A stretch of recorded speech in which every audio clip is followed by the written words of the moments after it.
श्रीमद् भगवद गीता के इस पावन यात्रा में आपका स्वागत है। तो आइए बिना किसी विलंब के आरंभ करते हैं। अध्याय 16 दैवासुर संपद विभाग योग। भगवान ने कहा, हे भारत, मैं अभयता, सत्व शुद्धि, ज्ञान योग में दृढ़ता, दान, दम, यज्ञ, स्वाध्याय, तप, सरलता, ये दैवी संपदा को प्राप्त हुए पुरुष के लक्षण हैं। दैवी गुण अहिंसा, सत्य, अक्रोध, त्याग, शांति, अपय शून्य, दया, अलोलुपता, मार्दव, ह्री, अचापलता, ये सब दैवी संपदा के लक्षण हैं। तेज, क्षमा, धृति, शौच, अद्रोह और अतिमानिता का न होना, ये भी दैवी संपदा में जन्मे पुरुष के गुण हैं। आसुरी गुण, हे पार्थ, दंभ, दर्प, अभिमान, क्रोध, कठोरता और अज्ञान, ये आसुरी संपदा में उत्पन्न पुरुष के लक्षण हैं।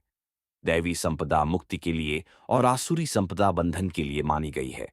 हे पांडव, दुखी मत हो, तू दैवी संपदा को लेकर जन्मा है। आसुरी स्वभाव का विस्तार।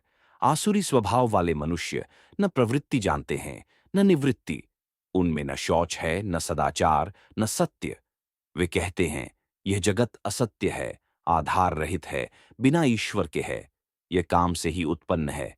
इस मत को पकड़कर नष्ट हुई आत्मा वाले, अल्प बुद्धि, उग्र कर्म वाले, ये जगत के शत्रु उत्पन्न होते हैं।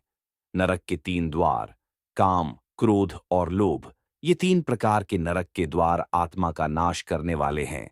इसलिए इन तीनों को त्यागना चाहिए।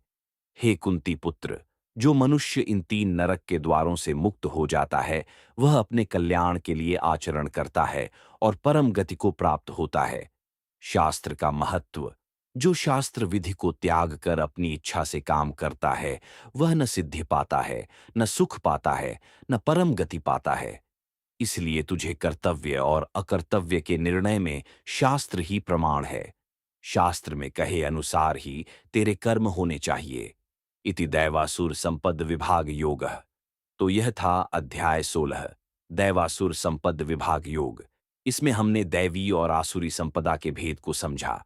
काम, क्रोध और लोभ, ये 3 नरक के द्वार हैं। शास्त्रानुसार जीवन जीना ही दैवी मार्ग है। तो इस प्रकार यहाँ अध्याय 16 का समापन होता है। अब आप अध्याय 17 के लिए अगला वीडियो देखें। जय श्री कृष्ण।